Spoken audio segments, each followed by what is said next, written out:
Las uniones por contacto están presentes en el músculo liso tipo multiunitario y las uniones difusas están presentes en el músculo liso unitario o visceral. ¿Ya? Perfecto. Después, ¿qué más? Dos tipos de ondas, en espiga y en meseta. ¿Por qué son dos tipos diferentes? Bueno, en espiga ya sabemos, una despolarización rápida y una repolarización rápida. Y en la onda en meseta ocurre una lentitud o una meseta en la despolarización. ¿Qué quiere decir en otras palabras? Que la membrana permanece despolarizada. ¿Y qué pasa si la membrana permanece despolarizada? El calcio sigue estando junto con la calmodulina. ¿Y qué quiere decir? ¿O qué yo quiero decir? ¿O qué pasa si el calcio sigue unido con la calmodulina? Que el músculo sigue contraído. ¿Y qué quiere decir eso? Que cuando hay un potencial en meseta, el músculo en cuestión tiene una tendencia a tener una contracción muscular más prolongada. ¿Ya?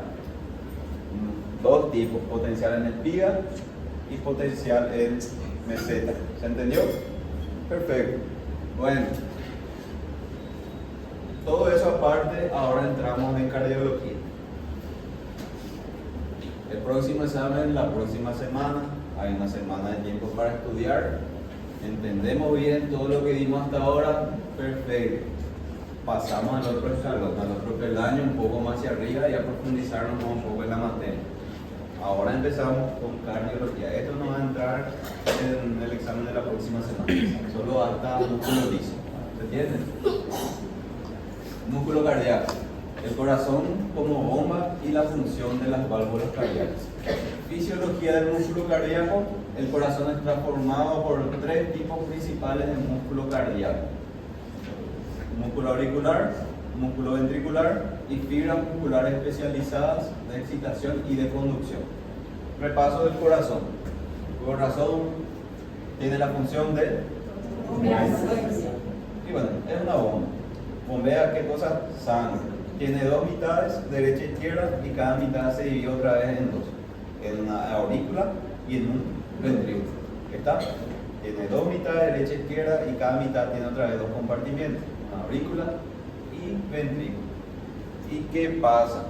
¿Se recuerdan de circulación mayor y circulación menor? O circulación sistémica y circulación pulmonar. Bueno, ¿qué ocurría en la circulación sistémica? La sangre era eyectada del ventrículo izquierdo, salía por la aorta tenía su porción ascendente, el callado descendente, la porción descendente tenía la porción torácica, tenía la porción abdominal, y en la pelvis se dividía en dos ramas terminales, que era la ilíaca derecha y la ilíaca izquierda, o ilíaca común derecha y ilíaca común izquierda. Bueno, perfecto. La sangre se redistribuía a todo el cuerpo y de las células venían ya los productos de secreciones de las células, de desechos, el CO2, todo más, y se recolectaba por otro sistema vascular que son las venas. Perfecto. Bueno, las venas iban confluyendo entre sí, formando dos venas principales: vena cava superior y la vena cava inferior. ¿Dónde termina la vena cava superior e inferior? En el atrio o aurícula derecha. Perfecto. De la aurícula derecha pasaba al ventrículo derecho. Del ventrículo derecho, al contraerse el corazón, se expulsaba la sangre y se iban la sangre a los pulmones. Ahora ya estamos hablando de la circulación pulmonar. En la circulación pulmonar, ¿qué ocurría? ¿O qué pasa en el pulmón? La reoxigenación, perfecto. ¿De qué otra forma podemos explicar eso? ¿Qué más? ¿Cómo podemos expresarnos mejor? ¿Cómo? ¿Quién dijo la palabra clave allá? ¿Quién dijo? Bueno, no sé quién dijo, pero dijo bien, hematosis o intercambio gaseoso. Esta es lo que ocurre en el pulmón. ¿Y por qué ocurre eso en el pulmón? Vamos a hablar del respiratorio, ¿qué pasa ahí? Pero ya le adelanto, hay un exceso de CO2 en la sangre, ¿verdad? En el espacio vascular, y hay un exceso de O2 en el espacio aéreo. ¿Y qué ocurre? Gradiente. O sea, todo por el mecanismo del gradiente otra vez. El CO2 pasa de un compartimiento donde se encuentra en mayor concentración, que sería el espacio vascular, a un compartimiento donde se encuentra en menor concentración, que es el espacio aéreo de los alveolos. Lo mismo ocurre con el O2, pasa a un lugar donde se encuentra mayor concentración, en el espacio aéreo alveolar, y bueno, cruza la membrana respiratoria y termina en el espacio vascular. Ya sabemos entonces prácticamente lo que ocurre en los pulmones. Bueno, después la sangre vuelve al corazón. ¿Por medio de qué? Venas pulmonares. ¿Cuántas venas pulmonares hay? 4 venas pulmonares, 2 superiores y 2 inferiores. Perfecto. ¿Dónde termina? En la aurícula izquierda o atrio izquierdo. Y del atrio izquierdo la sangre baja al ventrículo izquierdo. Y el ventrículo izquierdo, bueno, hace comenzar todo el trabajo. Circulación mayor y circulación menor. ¿Ya? Bueno. Y justamente tenemos los 3 tipos celulares del músculo cardíaco, como dijimos. Ahora bien, las células cardíacas tenían un nombre específico.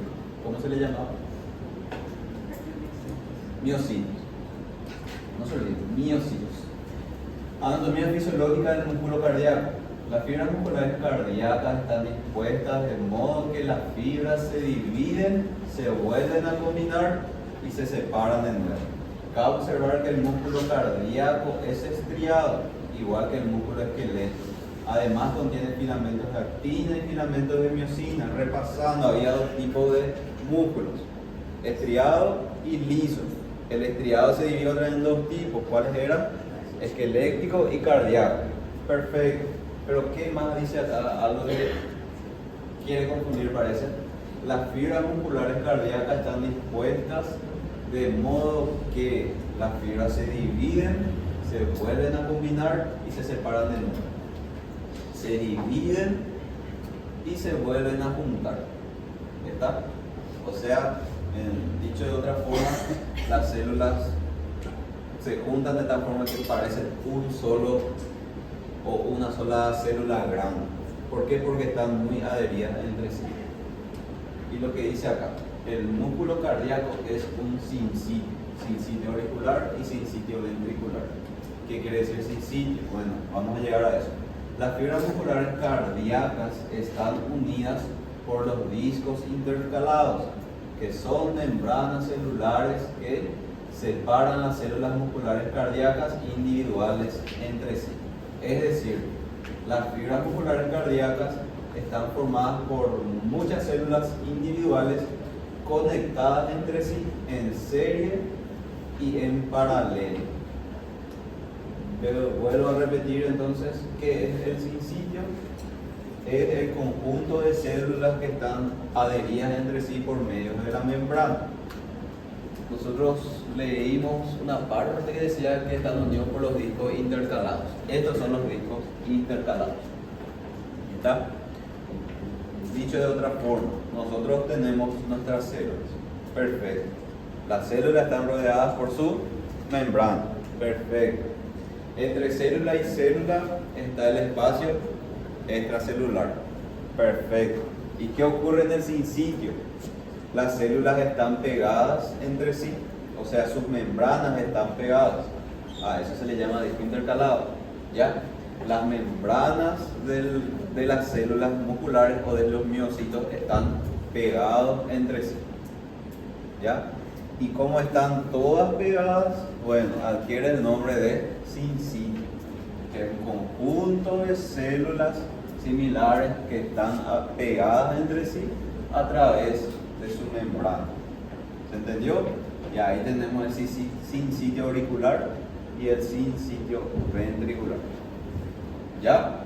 Repito, nosotros tenemos las células cardíacas que primero están pegadas entre sí. ¿Cómo están pegadas? Sus membranas están pegadas entre sí por medio de los discos intercalados. ¿Está? Una célula se pega a la otra a través de la membrana y adquiere esa disposición que parece que se juntan y después se separan de nuevo, y se juntan y se separan. ¿Por qué tiene esta característica el corazón? O por qué forma un sincillo.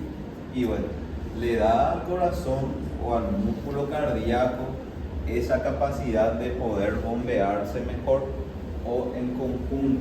Cuando una célula se contrae, prácticamente todo el sincillo se contrae. ¿Por qué? Porque el potencial de membrana viaja muchísimo más rápido, obviamente cuando todas las células están pegadas entre sí. ¿Se entendió? Pregunta.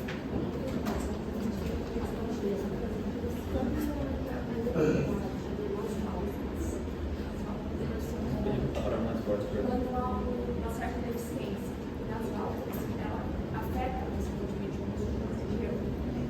Si hay deficiencia valvular, si afecta el músculo cardíaco. Sí. Y bueno, ¿qué pasa si nosotros tenemos una valvulopatía con el músculo cardíaco? Nosotros tenemos el corazón que se contrae, ¿verdad? O sea, el músculo cardíaco se tiene que contraer para movilizar la sangre. ¿Qué pasa si tenemos un déficit en la válvula? Tenemos dos tipos de déficit valvular. Uno, que es cuando la válvula se cierra demasiado, a lo que le llamamos estenosis. Bueno, si hay una estenosis o las válvulas se cierran demasiado, este músculo tiene que hacer mucho más fuerza para conseguir expulsar la sangre y abrir la válvula. A eso le decimos estenosis. Una válvula estenosada, estamos hablando de las válvulas cardíacas. Sabemos que el corazón tiene 4 válvulas: 2 aurículas ventriculares que comunican las aurículas con los ventrículos y 2 semilunares que comunican los ventrículos con la arteria aorta, uno y el otro con la arteria pulmonar. ¿Se recuerdan de eso, verdad? Y bueno, la pregunta de la compañera fue: ¿qué pasa cuando hay problemas con las válvulas? La respuesta es depende. Tenemos dos tipos de alteraciones valvulares que son las principales, ¿verdad? Uno, cuando las válvulas no se cierran bien, y el otro, cuando las válvulas se cierran demasiado. Cuando se cierra demasiado, bueno, se le llama estenosis. ¿Es frecuente? Sí. ¿En qué son frecuentes? En pacientes ancianos. ¿Por qué? Por la edad la válvula se fibrosa o se calcifica de tal forma que ocurre justamente una dificultad para que se abra la válvula. ¿Qué pasa en ese caso? La sangre tiene que ser expulsada.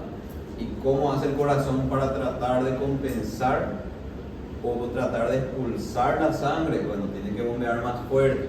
Entonces el músculo cardíaco se engrosa. Y bueno, se engrosa tanto que llega a un punto en donde ya es incapaz de bombear con la fuerza necesaria por el grosor. ¿Está? Porque ya le es demasiado grueso como para, la hipertrofia es demasiado grande como para expulsar una buena cantidad de sangre.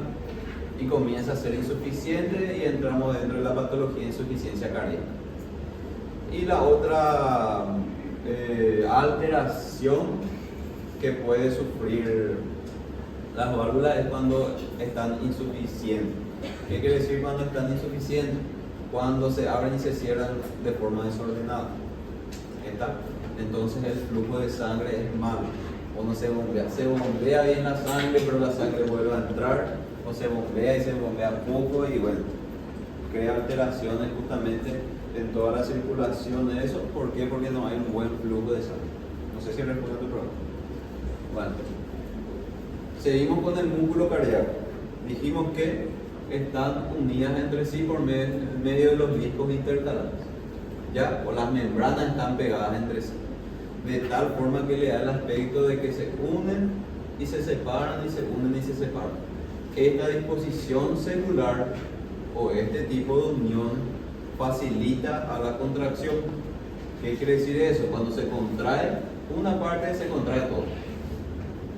Tanto el músculo auricular como el músculo ventricular. ¿Ya? Y tenemos potencial de acción en el músculo cardíaco. El potencial de membrana en reposo es de menos 90 aproximadamente. Potencial de membrana en reposo del músculo estriado esquelético, ¿cuánto es? Esquelético estriado. Esquelético estriado. Potencial de membrana en reposo, ¿cuánto es? Menos 90. El potencial de membrana en reposo del músculo liso, ¿cuánto es?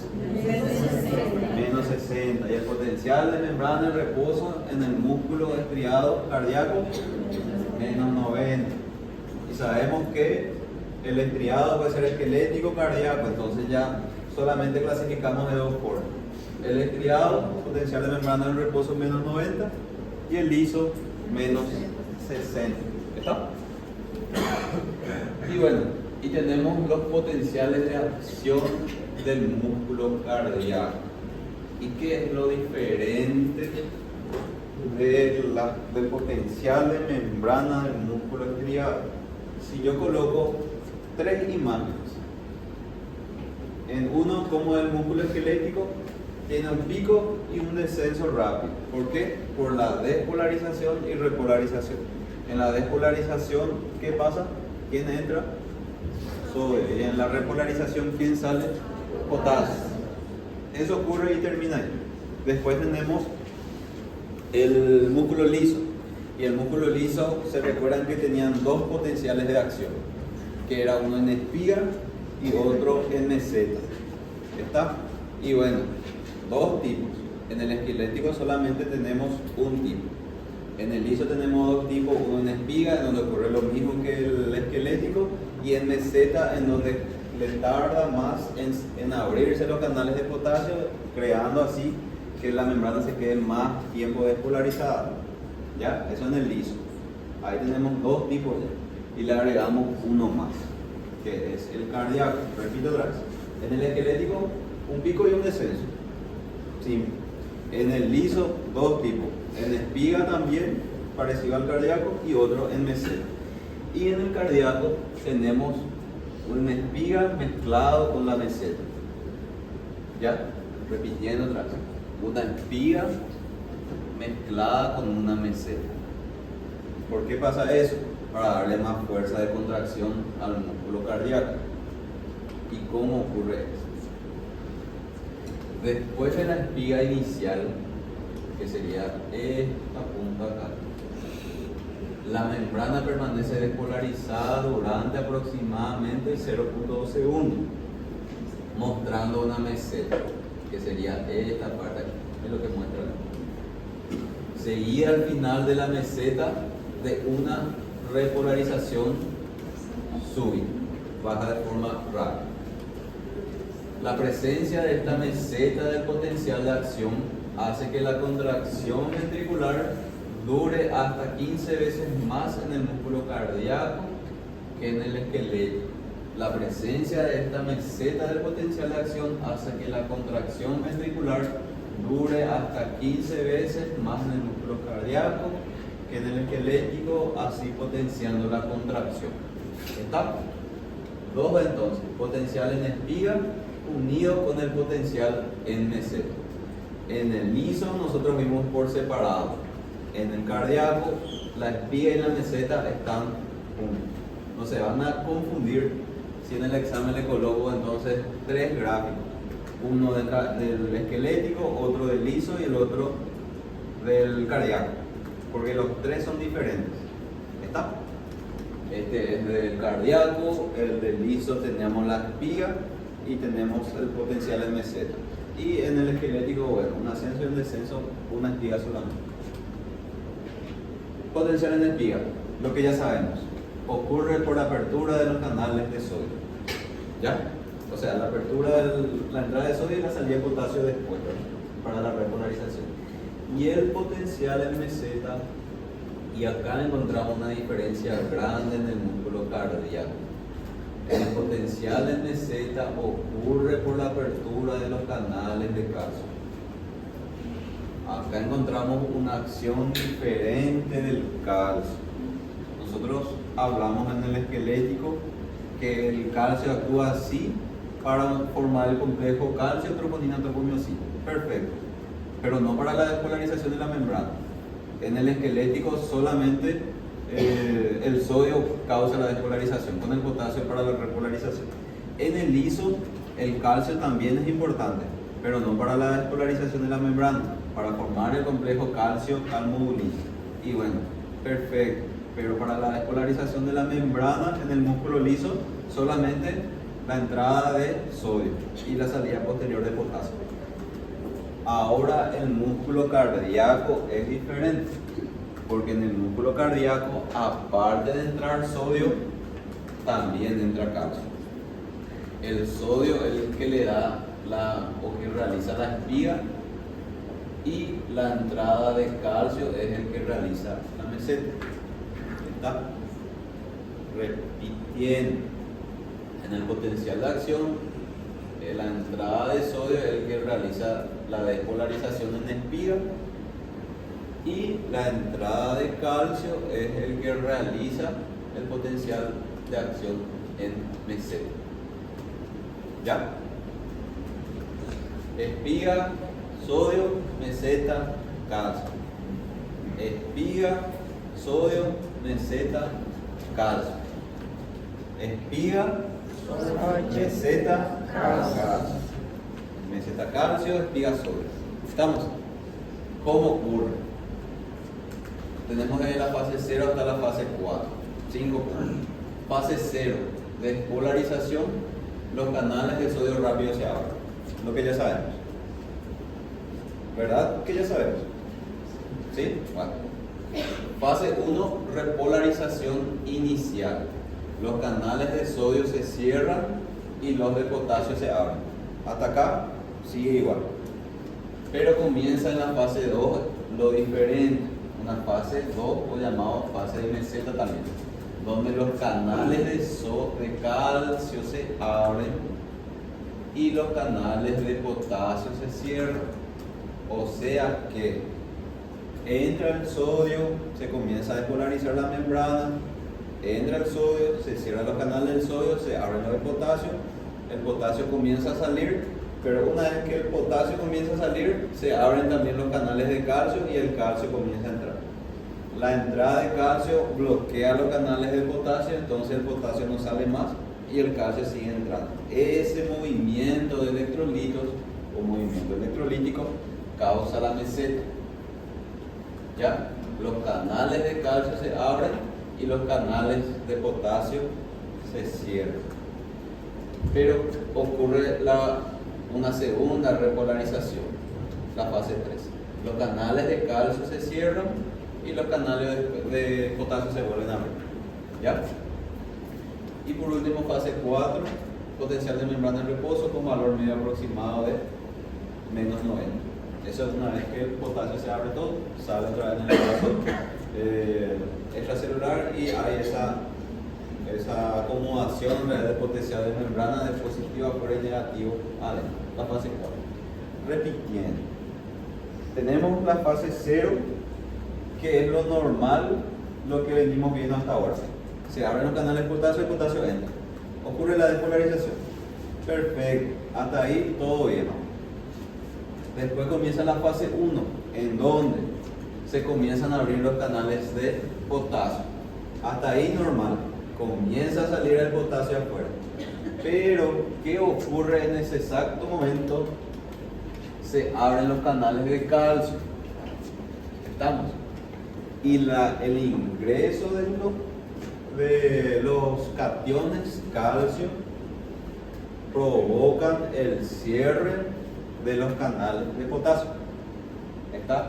El ingreso de los cationes calcio provocan el cierre de los canales de potasio, y el ingreso de potasio crea esta meseta, el ingreso de calcio. ¿Ya? Bueno, ingresa el calcio y llega a un punto donde el exceso de calcio con el sodio adentro, bueno, cierra también los canales de calcio y eso vuelve otra vez a abrir los canales de potasio. Y ahí el potasio sale y bueno, ocurre otra vez la repolarización normal. Repito otra vez. Fase 0. Primero los canales de sodio se abren. Hasta ahí entendemos todos. Perfecto. Fase 1. Los canales de sodio se cierran por el exceso de carga positiva dentro de la célula y los de potasio se abren.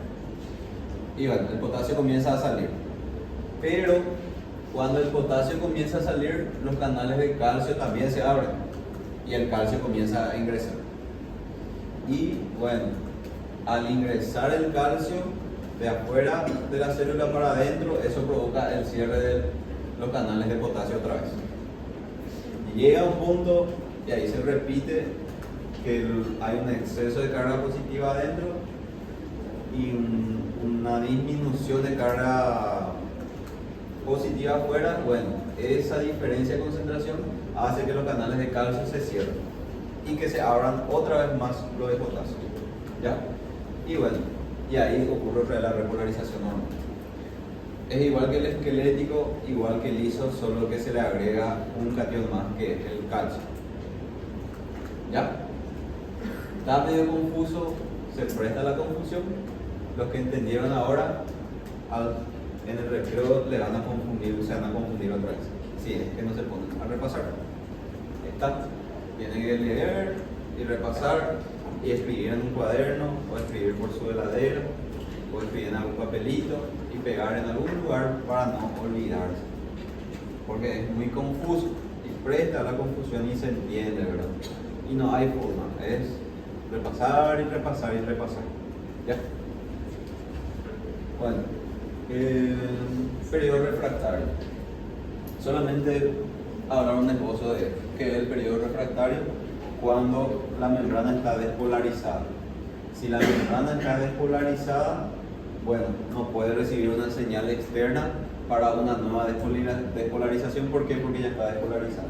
En ese periodo de tiempo hay una refractariedad a un nuevo estímulo. ¿Se entiende? Solamente eso.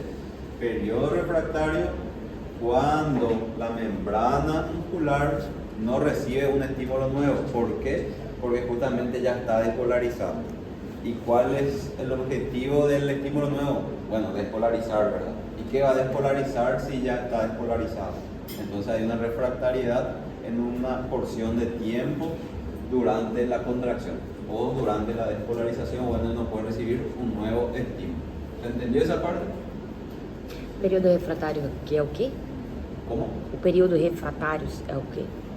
¿Qué es Tiempo el de periodo repouso. refractario? Si nosotros despolarizamos nuestra membrana, bueno, ¿qué pasa? El sodio y el calcio ingresan, ¿verdad? Todo bien. Pero ¿qué pasa si en ese exacto momento viene un nuevo estímulo? ¿Qué va a despolarizar? ¿Qué membrana va a despolarizar si la membrana ya está despolarizada por el ingreso de sodio y de calcio? Entonces, a esa refractariedad, a un nuevo estímulo, se le llama periodo refractario. ¿Está? Que justamente tenemos dos. Uno en el pico de la despolarización, ¿verdad? Y otro cuando está por terminar la despolarización allá entre la segunda salida del calcio, ocurre un segundo periodo refractario o un periodo refractario relativo.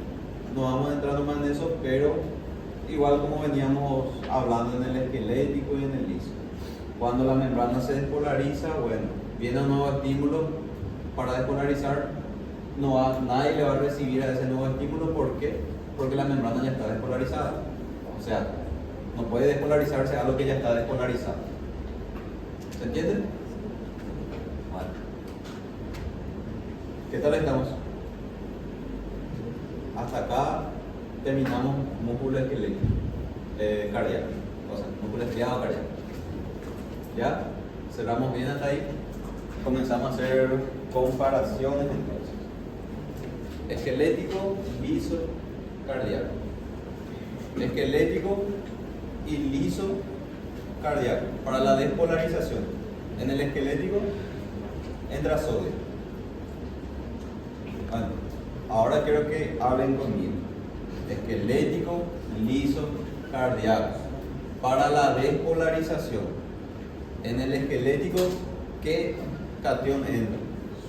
Sodio. En el liso, Sai potássio. sodio. Y en el cardíaco, sodio y calcio. Perfecto. Esquelético, liso, cardíaco. En la despolarización ingresa sodio en el esquelético. En el liso también ingresa sodio y en el cardíaco ingresa sodio y calcio. Para la despolarización, para la repolarización, en el esquelético sale potasio. En el liso sale potasio. Y en el esquelético, ¿qué pasa? Sale también el potasio, pero en dos periodos. Uno después de que ingresa solamente el sodio, y el segundo paso o el segundo tiempo es después de que ingresa el calcio.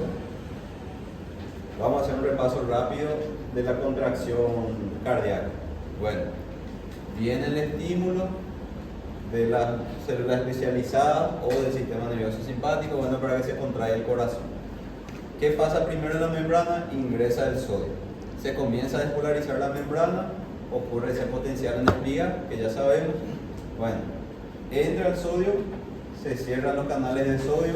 Cuando ya hay un exceso de sodio, se abren los canales de potasio, comienza a salir el potasio, pero al comenzar a salir el potasio, se abren los canales de calcio. Comienza a ingresar el calcio, que también tiene un gradiente de afuera para adentro y también ingresa por difusión facilitada. Bueno, comienza a ingresar el calcio y el ingreso de ese calcio cierra otra vez los canales de potasio. Cuando hay un exceso de cargas positivas por el sodio y el calcio dentro de la célula, se vuelve a abrir otra vez los canales de potasio y el potasio comienza a salir. Y ahí vuelve otra vez la polaridad de la membrana como tiene que estar, de positivo afuera y negativo adentro. ¿Ya? Repitiendo otra vez. Despolarización. Esquelético, liso, cardíaco. Esquelético, en la despolarización actúa o ocurre gracias a la entrada de sodio. En el liso ocurre gracias a la entrada de sodio. Y en el cardíaco ocurre gracias a la entrada de sodio y calcio. El cardíaco es el único diferente acá, que es por la entrada de sodio y la entrada de calcio. Ahora la repolarización. En el músculo estriado esquelético, la repolarización ocurre gracias a la salida de potasio. La repolarización en el músculo liso ocurre gracias a la salida de potasio. La repolarización en el músculo cardíaco ocurre gracias a la salida de potasio. Punto. Termina ahí. Pero la salida de potasio ocurre en dos tiempos, ¿verdad? Pero la respuesta sigue siendo igual, solo que en tiempos diferentes. ¿Se entendió? Repito otra vez, la despolarización entendemos sodio, sodio, sodio, potasio, sodio, calcio. En la despolarización y en la repolarización, volvemos a repetir. Esquelético, salida de potasio. En el liso, salida de potasio. En el cardíaco, salida de punto, pero se realiza en dos tiempos. Uno después de la entrada de sodio y el otro después de la entrada de calcio. ¿Ya? Perfecto. Bueno, y después, ¿quién se encarga de volver a equilibrar los electrolitos? La bomba de calcio y la bomba sodio-potasio también, igual que el esqueleto. ¿Ya? Eso para equilibrar otra vez el gradiente de electrolitos tanto afuera y adentro. Eso no cambia comparado con el esquelético y con el liso. ¿Ya? ¿Podemos entrar al ciclo cardíaco? Bueno, ciclo cardíaco. No me quedé convencido. Despolarización. Músculo esquelético, músculo liso y músculo cardíaco. En la despolarización, ¿qué electrolito ingresa dentro de la célula? Sodio. En el liso, y en el cardíaco, y calcio. Perfecto. Bueno, en la repolarización ahora, en el músculo esquelético, ¿quién sale? En el liso y en el cardíaco, pero en dos tiempos. Punto, pero en dos tiempos. ¿Está? O entre paréntesis, en dos tiempos. El primer tiempo ocurre después de la entrada de sodio y el segundo tiempo después de la entrada de calcio. ¿Estamos? ¿Ya? ¿Puedo pasar con confianza? ¿Sí? Más o menos. Bueno. Ciclo cardíaco. Los fenómenos no me quedé convencido. Bueno, vamos a repasar después. Los fenómenos cardíacos que se producen desde el comienzo del latido cardíaco hasta el comienzo del siguiente se denomina ciclo cardíaco, de latido en latido. Cada ciclo es iniciado por la generación espontánea de un potencial de acción en el nodo sinusal. Está formado por un periodo de relajación que se denomina diástole, seguido de un periodo de contracción denominado sístole. Bueno, y ahí tenemos el marcapaso fisiológico o natural del corazón, el nodo sinusal. Tenemos entonces el sistema eléctrico del corazón, y el sistema eléctrico del corazón está conformado por el nodo sinusal, el nodo auriculoventricular, se unen entre ellos por las fibras internodales, todo dentro del músculo auricular o el cincillo auricular. Pero después, ¿qué pasa? El nodo auriculoventricular se desprende un haz, que es llamado el haz de Is. Perfecto. Hay dos ramas del haz de Is, rama derecha, rama izquierda. Y por último, fibras de Is. Bueno, parece lo más difícil, pero no es tanto. Las aurículas funcionan como bombas de cebado. Los ventrículos funcionan como bombas de eyección. ¿Ya? Repito, las aurículas funcionan como bombas de cebado y los ventrículos funcionan como bombas de eyección. ¿Qué es una bomba de cebado? Es una bomba, para la redundancia, que no se caracteriza por una potencia, sino solamente por la descarga. ¿Qué quiere decir eso con el corazón? Bueno, las aurículas encima, los ventrículos abajo. Las aurículas se comienzan a llenar y cuando llega a un exceso se abren las válvulas de por sí por el peso de la sangre. Y bueno, la sangre cae. Esa sangre que cayó después sí es bombeada de forma más potente por los ventrículos. Por eso una bomba de eyección de los ventrículos. Y la bomba de cebado sería el que le carga a la bomba de eyección, que serían los ventrículos. ¿Estamos? A los que conocen de auto, bueno, les va a ser más fácil entender el ejemplo. Bueno, desbordamiento de los ventrículos durante la sístole. Ahora estamos hablando solamente de la sístole, que es la contracción, y vamos a hablar de la contracción ventricular. Periodo de contracción isovolumétrica o isométrica entre el cierre de las válvulas auriculoventriculares y la apertura de las válvulas semilunares. Repasamos. Nosotros tenemos las aurículas que se comunican con los ventrículos por medio de válvulas. ¿Cuáles son los nombres de las válvulas? Auriculoventriculares. Perfecto. Después tenemos la comunicación de los ventrículos, del ventrículo izquierdo con la arteria aorta y del ventrículo derecho con el tronco pulmonar. ¿Cómo se llaman esas válvulas semilunares?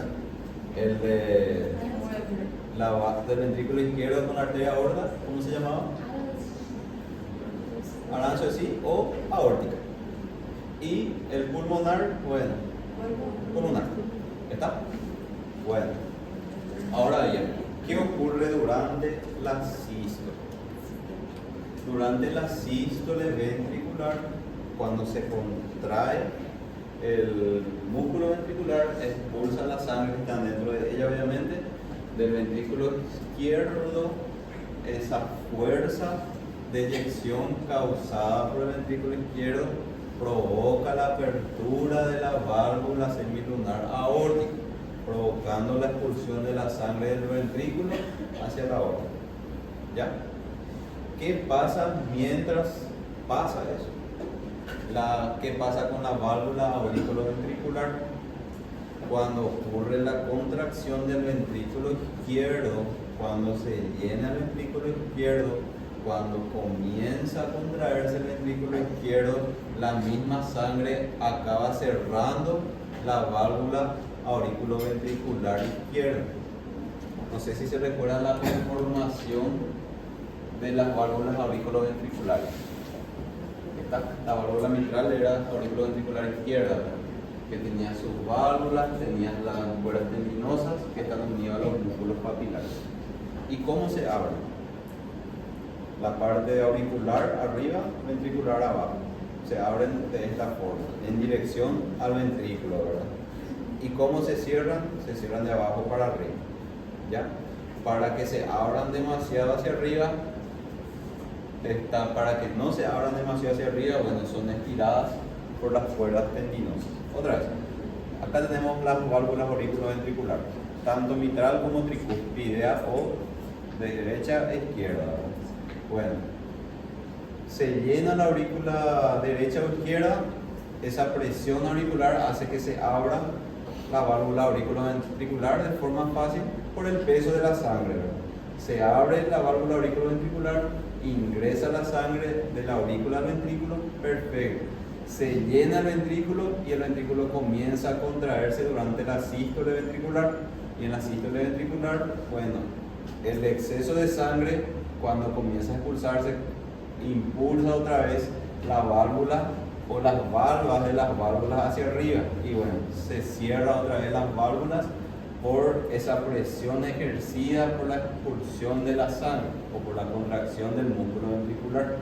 No se abre más hacia arriba, ¿por qué? Porque las cuerdas tendinosas evitan esa acción de que se abra más de lo debido. Se cierran, perdón, hasta cierto punto nomás.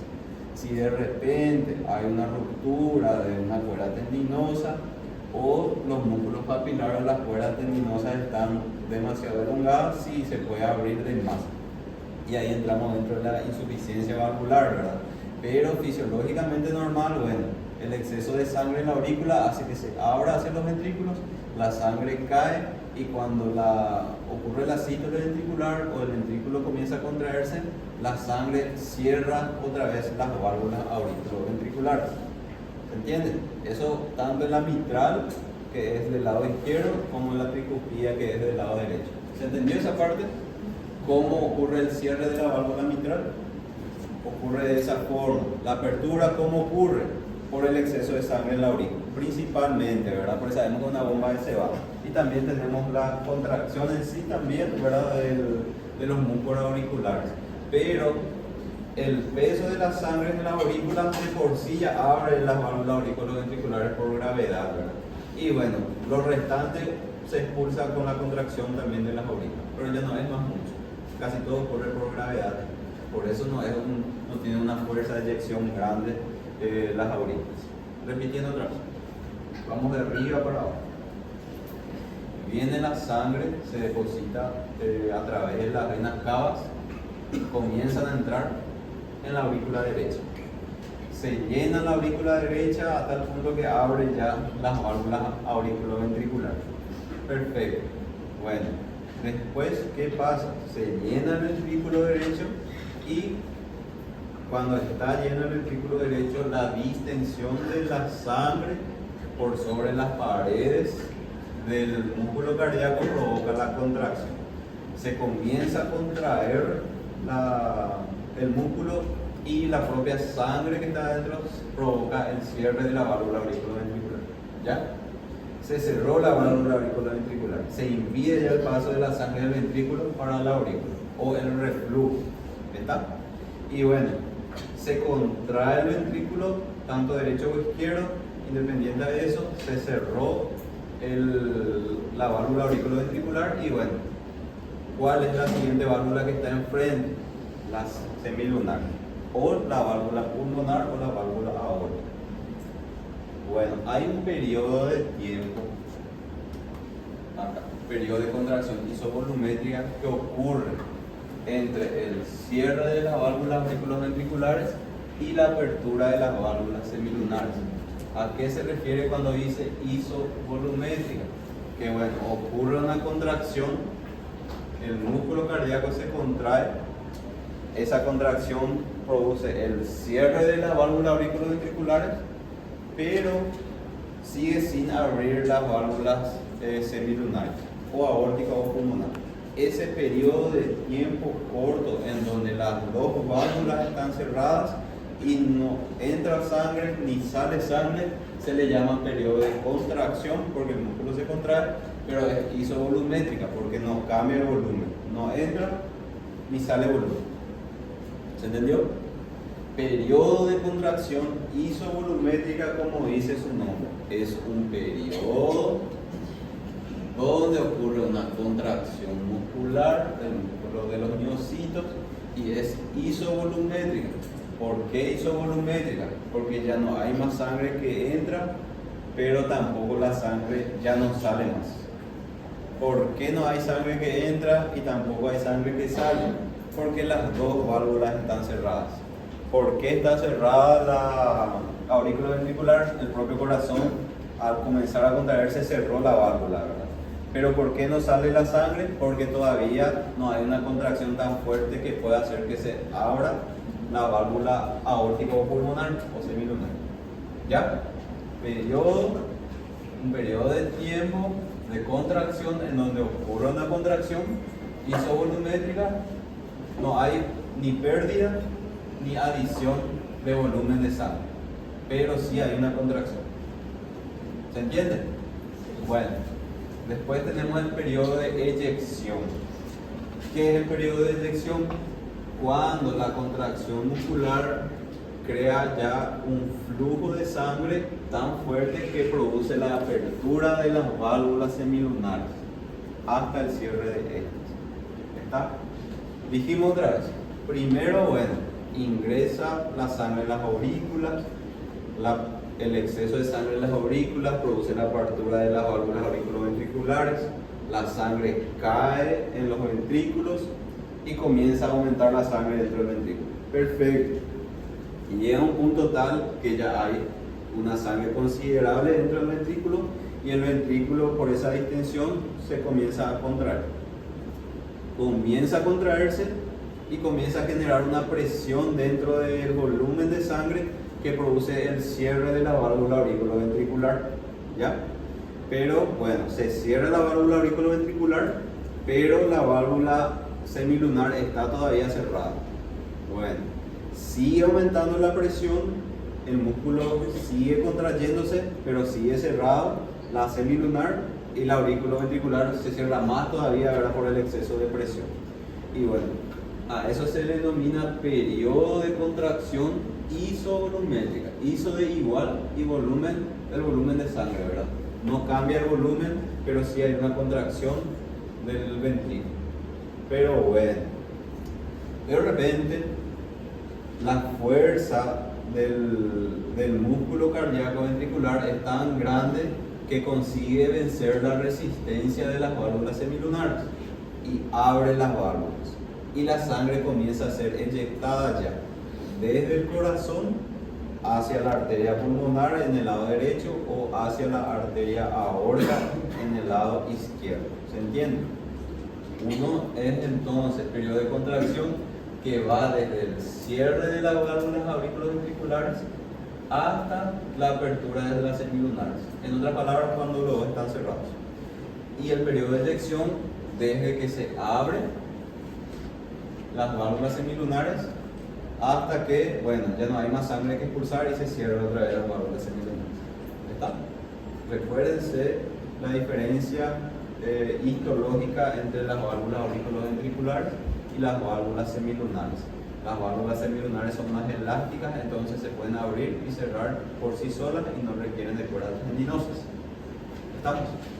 Bueno, y por último tenemos el periodo de relajación isovolumétrica, que ocurre desde que se cierran las sigmoides hasta que se abren las válvulas auriculoventriculares. ¿Se entiende? 3 periodos que ocurren durante la sístole. ¿Está? ¿Se entendió? Más o menos. ¿Preguntas hasta acá? Bueno, descanso ahora. Vamos a recrear y después vamos a seguir con esto. En sus cabezas.